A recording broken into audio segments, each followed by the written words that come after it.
안녕하십니까. 신흥균 군사TV 디펜스 브리핑입니다. 자, 오늘도 아주 중요한 군사안보 무기 소식 알려드리겠는데요. 우리 AS-21 레드백 장갑차죠. 보병 전투 장갑차가 드디어 폴란드로 진출합니다. 그래서 이 폴란드 국방부 아주 이 육군의 고위 관계자가 이 AS-21 레드백을 어느 사단에 배치한다, 어떤 임무에 투입한다 라는 것까지 언급할 정도면 이미 게임 끝난 겁니다. 그래서 이 AS-21 소식 알려드리겠고요. 미국이 우크라이나에 이 전차를 공유해 주기로 했는데 그 전차가 어떤 것이 될 거냐, 이게 지금 조금 논란이 되고 있는데 어떤 내용인지 보겠습니다. 자, 신인균의 군사TV 구독, 알림, 좋아요 눌러주십시오. 들어가기 전에 먼저 5가지 단신을 보겠는데요.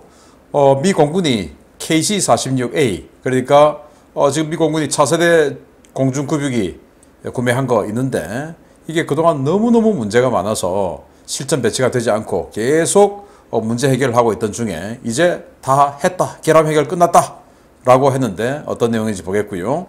그리고 MQ-20 어벤져 무인 전투기가 완전 자율 비행, 그러니까 이륙부터 착륙까지 완전히 스스로 알아서 이륙 착륙한 이런 비행에 성공했다라는 건데, 이 어벤져가 뭔지 그런 것들부터 알아보도록 하겠습니다. 자, 들어갑니다. 미 공군이 말도 많고 탈도 많았던 KC-46A 주요 결함 문제 해결을 선언하고 본격적인 해외 작전 배치를 시작했다고 밝혔습니다. 보잉이 급한 불은 껐지만 다가오는 후속 공중급유기 사업에서 미 공군의 외면을 받을 가능성이 크다는 관측이 나오고 있습니다. 보잉이 이렇게 죽을 쓰면서 KCY 사업에서 A330 MRTT가 가장 유력한 후보로 부상하고 있는 가운데 L3 해리스가 브라질 엠브레어와 손을 잡고 KC390의 미국 진출을 선언했습니다. KC390을 일부 손봐 싸고 운용이 용이한 급유기를 공급하겠다는 포부인데 미군이 여기에 얼마나 관심을 보일지 주목됩니다. 스위스가 드디어 F-35A 블록 4 36대 구매 계약을 체결했습니다. 프로그램 코스트로 총 62억 5천만 달러, 대당 2,415억 원에 계약했는데 초도 물량 납품은 2027년, 최종 물량 납품은 2030년으로 결정되어 전력화가 너무 늦는 것 아니냐라는 우려가 쏟아지고 있습니다. 제너럴 일렉트릭이 미 공군의 차세대 적응형 사이클 엔진 후보 중 하나인 XA100 엔진의 최종 운용 평가를 마쳤다는 소식입니다. 기존 엔진과 비교해 가속 능력은 20%, 항속 거리는 30% 향상되고 전력 생산량 역시 크게 증가한 차세대 엔진으로 선전되고 있는 이 엔진이 과연 미래 F-35의 새로운 심장으로 채택될지 주목됩니다. MQ-9 프레데터 무인 공격기의 제트와 스텔스 무인 전투기인 MQ-20A 어벤져가 완전 자율 이착륙과 비행 실험에 성공했다는 소식입니다. 전투기와 연동하는 로얄 윙맨은 물론 완전 독립된 무인 전투기로도 활용 가능한 이 어벤져에 관심을 보이는 국가들이 많은데 과연 어떤 나라가 첫 번째 도입국이 될지 지켜봐야 하겠습니다. 자, KC-46 보잉이 만든 차세대 공중급유기라고 해서 우리나라가 공중급유기 사업을 할 때도 이게 경쟁 기종이었어요. 지금 우리나라가 도입한 A330 MRTT하고 이 두 개가 붙었는데 그때 저도 A330 해야 된다, 이거 검증도 안 됐고 여기는 좌석도 적다. 그래서 지금 우리가 쓰는 A330 MRTT는 평시에는 완전 여객기용도 비슷하게도 쓸 수 있다. 그래서 지금 이 여러 가지 작전하러 해외로 많이 갔지 않습니까? 그래서 이 아프가니스탄 같은 데도 가서 우리 교민들 실어오고 한 그런 것들이 A330이었기에 가능하지. 거기는 좌석이 많으니까. 여기는 좌석이 적어서 그거 안 된다. 그래서 이거 하면 안 된다 라고 했는데 미 공군은 당연히 이제 이 A330을 선택했다가 이 보잉의 로비에 의해서 뒤집어지고 이 KC-46을 선택을 했거든요. 그런데 이 KC-46의 특징이 이 공중급유 이 부음을 직접 이렇게 사람이 조작해서 꽂는 게 아니라, 쳐다보면서 꽂는 게 아니라 모니터를 보면서 조작을 하는 거예요. 그러다 보니까 이 직접 사람이 눈으로 보면서 조작을 하는 이 상황하고 모니터를 보는 거하고 약간의 시간차가 존재했던 겁니다. 이게 존재하면 안 되는데, 그래서 우리 승용차 주차할 때 보면 직접 과거에는 이렇게 뒤로 돌아보고 또 이 백밀러, 사이드미러 이런 거 보면서 이제 주차를 했는데 요즘은 다 후방 카메라가 있어서 그 후방 카메라 보고 이렇게 하지 않습니까? 그런데 주차야 뭐 큰 문제가 없는데 이 하늘에서 시속 수백 킬로미터의 속도로 나르는 두 대의 비행기가 서로 간에 접근해서 등짝에다가 이걸 꽂아야 되는데 이게 약간의 시간차가 존재한다. 이러면 이거 너무나 위험한 일이 되는 것이죠. 이게 이제 해결이 안 되고 뭐 다른 문제도 많았지만 대표적으로 그 문제였습니다. 그런데 그걸 이제 해결했다라고 하는데 정말인지 지켜봐야 되겠고 아무튼 이 일로 인해서 보잉은 미 공군의 신뢰를 완전히 잃어버렸어요. 그러다 보니까 지금 미 공군이 이 KCX 하다가 안 된다. 이거 이 보잉한테 다 못 준다 해가지고 KCY라고 해서 다시 또 사업을 쪼갰습니다. 그리고 KCZ 해서 또 쪼갰습니다. 보잉 다 안 주기 위해서. 그래서 지금 그 KCY 사업하는데 A330 MRTT가 원래 이 KCX 사업할 때 선정됐다가 뒤집어졌으니까 지금 KCY 사업에서 A330 MRTT가 아주 강력한 선두주자인데 갑자기 경쟁 기종이 나타났습니다. 보겠습니다. 바로 이 비행기인데요.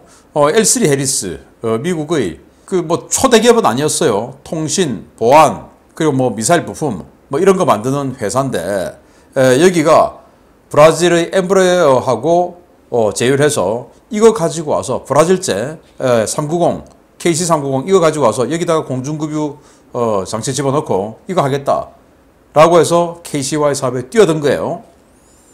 그래서 가격면이나 이런 면에서는 굉장히 유리해 보이지만 이게 좀 덩치가 작습니다.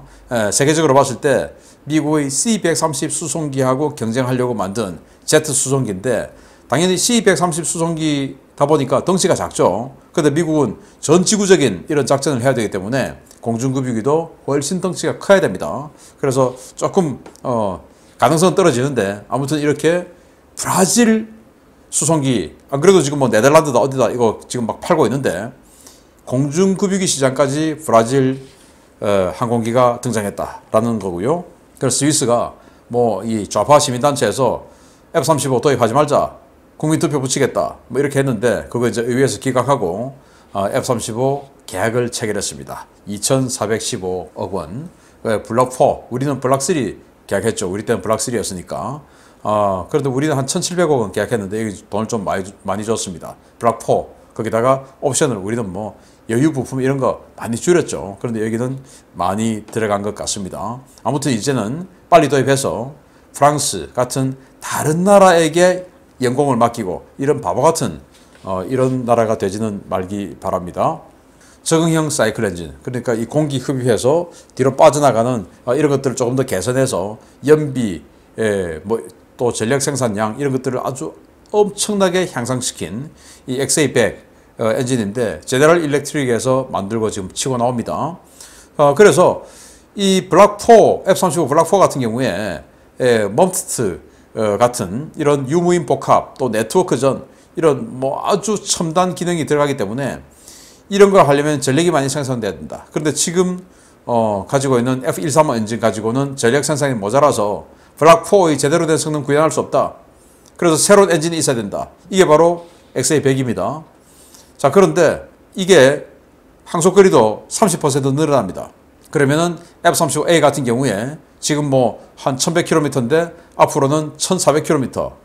뭐 F-15 스트라이크 이글보다 더 작전 반경이 늘어나죠. 뭐 이런 정도로 굉장히 효과적인데 문제는 미 공군이 현재로서는 자기들만 쓰겠다. 해외 파는 거는 그냥 현재 135 엔진 그거 그대로 팔겠다라는 건데 그러면 안 되죠. 우리도 지금 블록 4로 업그레이드 할 텐데 미국에게 이 동맹관계 잘 설명해서 이 엔진 들어가는 F-35 쓰기 바랍니다.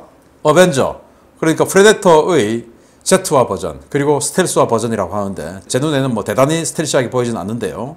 이거 가지고 발키리하고 경쟁해서 미 공군 NGAD 6세대 전투기의 그 로열 윙맨에서 승리하겠다라는 거고 만약에 거기서 승리 못해도 독자적으로 이건 발키리보다 덩치가 훨씬 더 크니까 독자적으로 프레데터처럼 무인 공격기로 쓸 수 있다라고 해서 자율비행 스스로 이륙 그리고 비행하고 스스로 착륙 비행 실험 성공했다고 하는데 기대됩니다.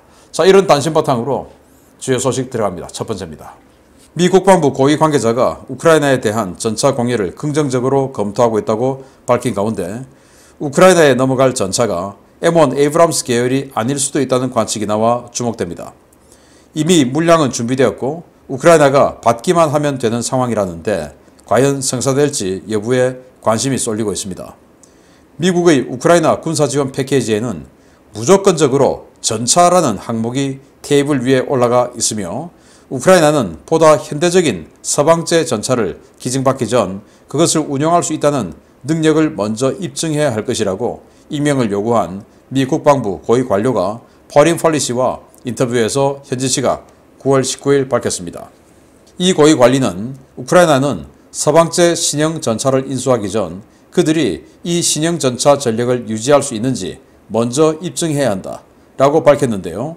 해당 발언에 대해 퍼린 펄리시는 미국은 하이마스를 공급받기 전에도 같은 발언을 했기 때문에 이 발언은 미국이 우크라이나에 전차 지원을 추진하고 있다는 말로 받아들여야 한다 라고 평가했습니다. 이와 관련해 더 드라이브 등 복수의 미국 매체들은 미국이 두 가지 옵션을 고려할 수 있다면서 현재 치장물자로 보관 중인 M1A1 전차의 일부 민감 장비를 제거한 뒤 보내는 방법과 스트라이커 MGS를 보내는 방법이 가장 유력하다고 전했습니다.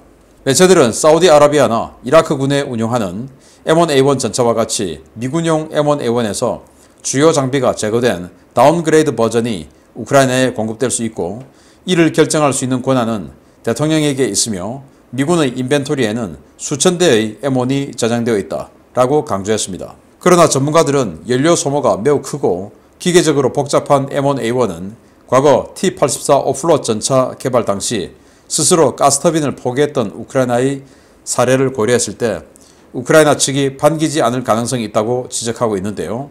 이 때문에 미군 내부에서는 지난해 퇴역한 스트라이커 MGS 공급 방안이 유력하게 거론되고 있는 것으로 전해졌습니다.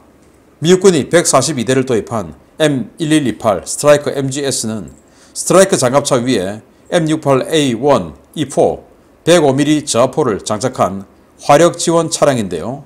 미군은 차세대 경전차를 도입하면서 올 연말까지 MGS 전량을 퇴역시키기로 했기 때문에 이 차량이 우크라이나에 넘어갈 가능성이 높다는 것이 미국 현지 매체들의 평가입니다. 문제는 본격적인 전차가 아닌 화력 지원 차량 수준에 불과한 무기를 우크라이나가 받아들일 수 있냐 하는 것인데요. 미군에서는 골칫거리였던 MGS가 과연 우크라이나 전장에 대비해 의미 있는 역할을 해낼 수 있을지 기대와 의문이 동시에 모아지고 있습니다.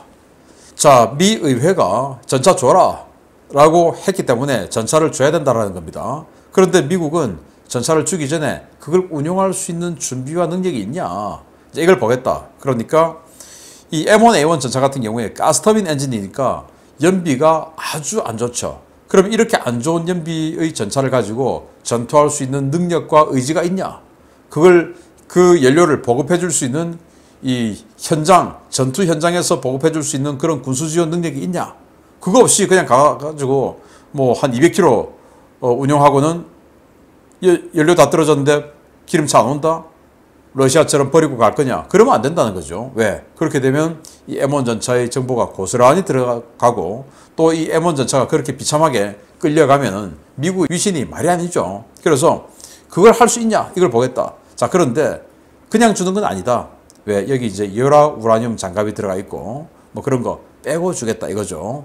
자, 그래서 우크라이나가 원래 T-82U 하르키우, 과거에는 이제 소련 시대는 하리코프라고 했는데 그 하리코프 전차 공장에서 T-82U 만들었지 않습니까? 그걸 우크라이나는 이 T-82U가 너무 가스터빈 엔진이라서 너무 연비가 안 좋아서 T-84 오플롯이라고 하는 전차로 업그레이드 자체 개발했는데 이때 이제 그 가스터빈 포기하고 1000마력짜리 디젤 엔진으로 갈아탔어요. 그 정도로 이제 연비에 민감한데 과연 이거 쓸 수 있냐? 그러면 안 쓰면 어떡하냐? 바로 스트라이크 장갑차 위에 105mm 포언증, 바로 그거 주겠다. 142대 올해 전량 퇴역하는데 그거 주겠다라고 하는데, 근데 그 방어력이 아주 약해요. 그리고 공격력도 뭐 105mm 우리 한국의 K1 전차와 같은 그 포인데 거기다가 저하포로 넣었으니까 날탄 같은 거 쏘았을 때 관통력이 아주 떨어지죠. 저압이니까. 대타니아 뭐 똑같지만. 그래서 이게 대전차용으로도 부적절하고, 그러면 보병 화력 지원용으로 해야 되는데 그게 과연 전차냐? 그냥 뭐 BMP3 장갑차하고 다를 게 뭐냐? BMP3 장갑차도 100mm 자포 있죠. 그럼 BMP3 장갑차보다 방어력은 비슷하고, 그렇지만 이 거주 조건, 보병들이 탑승했을 때 시체마로 널찍하게 앉을 수 있는 그 거주 조건은 좋지만, 이게 정말 미국이 전차라고 줬을 때 정말 이 게임 체인저 역할을 할 수 있는 그런 역할이 되냐? 안 된다는 거죠. 그래서 이걸 줘야 되는데, 문제는 우크라이나가 후속 군수 지원을 원활하게 해줄 능력이 되냐? 이거 보겠다는 건데, 빨리 좋은 전차 가기를 기대합니다. 자, 이 상황에서 우리 한국 방산이 이번 우크라이나 전쟁에서 최대 수혜자 중에 하나 아닙니까? 그 파트너인 폴란드의 AS-21 레드백 소식이 들어옵니다. 보겠습니다. AS-21 레드백 장갑차의 폴란드 진출이 점점 구체화되고 있습니다. 레드백 장갑차가 오는 10월 폴란드에서 첫 대비 무대를 갖고 현지 생산을 위한 본격적인 실무 협상에 들어간다는 소식입니다. 한국의 한화 디펜스가 제조하고 폴란드군이 인수를 검토 중인 한국형 보병 전투장갑차 AS-21 레드백이 오는 10월 폴란드에서 첫 선을 보이고 폴란드 수출을 위한 본격적인 행보에 나선다고 현지 방산 전문 매체 디펜스24가 현지 시각 9월 20일 보도했습니다. 매체는 한화 디펜스가 폴란드 현지에 지사를 개설하고 K9A1 자주포에 대한 수명주기 지원 센터도 열 예정이다 라며, 한화는 곡사포뿐만 아니라 탄약과 다련장 로켓 시스템 등 전방위적인 산업협력 확장을 위해 많은 폴란드 업체들과 협의를 진행 중이다 라고 전했습니다. 매체는 또 한화 디펜스는 폴란드 산업계와 함께 레드백의 생산과 추가 개발에 협력할 준비를 마쳤으며, 레드백은 대한민국 육군과 호주에서 검증된 최고의 보병 전투차량 솔루션 중의 하나로 폴란드가 요구하는 추가 사항에 대한 대응도 준비된 모델이다 라고 소개했습니다. AS-21의 폴란드 대비와 관련해 폴란드 육군 감찰관 마시에이 야브론스키 소장은 AS-21은 제18기계화 사단에 배치될 M1A2 전차를 지원하기 위한 가장 훌륭한 솔루션이라며, AS-21의 폴란드군 도입과 배치 예정 부대까지 확인해졌습니다. 폴란드는 자력 도하가 가능한 경량형 보병 전투 장갑차로 자국산 보르숙을, 적지 돌파용 헤비급 보병 전투 장갑차로 레드백을 도입해 두 종류의 IFV를 운용하는 방안을 추진 중이어서 AS-21의 폴란드 수출은 사실상 확정됐다는 평가들이 나오고 있습니다. 이와 별개로 폴란드는 K9 자주포 패키지의 일부인 K10 탄약 공급 장갑차의 국산화, K239 천무 다련장 로켓 시스템을 폴란드 야전 포병 사격 통제 시스템인 토파즈 시스템과 폴란드제 젤츠 트럭에 통합하는 방안 등을 한화 디펜스 측과 논의하고 있는데요. 폴란드의 한국산 무기 도입, 어쩌면 알려진 것보다 그 스케일이 훨씬 더 커질지도 모르겠습니다. 자, K21 보병 전투 장갑차를 완전히 탈퇴 환골시킨 레드백 AS-21입니다. 원래 AS-21은 그 오스트레일리아 할 때 그 AS인데 그냥 그대로 쓰기로 했나 봅니다. 그래서 이 AS-21 레드백 장갑차, 이게 폴란드로 들어가서 18기계화 보병 사단에 배치한다 라고 지금 감찰관, 그러니까 우리로 치면 거의 기획관리참모부장쯤 되는 아주 요직에 있는 사람이 그렇게 이야기를 했어요. 그러면 이미 내정 다 됐다 라는 말이 되겠죠. 그래서 우리 K2 전차는 16기계화 보병 사단에 배치가 되어서 벨라루스와 또 리투아니아 또 칼리닌그라드 인근의 이 국경지역에 배치를 해서 최일선 사단에 쓰고, 그러면서 거기에는 폴란드제 보르숙 장갑차를 붙여주고, 제18기계화 보병 사단은 수도 바르샤바 근처에 있어요. 우리로 치면 명호부대 수도 기계화 사단, 거기다가 배치를 해서 여기다가는 이제 이 M1A2 미국으로부터 도입한 M1A2 전차, 그리고 이 레드백 장갑차, 이렇게 조합을 시켜서 강력한 돌파력 위주로 가겠다라는 건데, 아무튼 이 레드백이 엄청난 히트를 쳐주길 바라고, 성능 독일의 복서에 못지않죠. 그런데 가격 독일의 복서보다 훨씬 싸죠. 기술 이전 독일의 복서보다 훨씬 더 유연하죠. 그리고 판매 조건 독일의 복서보다 훨씬 더 유연하죠. 우리도 PC주의 이런 거 안 하니까. 그래서 이 유럽의 폴란드를 기점으로 해서 이 레드백이 완전히 그냥 석권해 주기를 기대하고요. 그와 함께 지금 천무, 제가 계속 천무 이야기 했지 않습니까? 결국 천무도 이 미국이 하이마스를 자신들의 다영역 전투 개념에 맞추어서 미 육군에 먼저 500대를 깔기로 하는 바람에 폴란드가 500대 우리 팔아주세요 라고 한 거 시간 내에 안 되는 것이죠. 결국 우리 천무 가는 겁니다. 그래서 우리 천무까지 500대 대량으로 갈 수 있게끔 될 것 같은데 천무에 들어가는 차량이 뭐 하나디펜스에서 만든 거 아니고 현대에서 만들었지 않겠습니까? 그 트럭을 폴란드제 젤츠라고 하는 트럭하고 바꿔서 거기에다가 이제 천무 시스템을 탑재를 하는 이 방안도 연구되고 있다고 하니까 이 정도면 상당히 진척된 거죠. 천무도 대량 판매하기 바랍니다. K방산 화이팅입니다. 마치겠습니다. 감사합니다.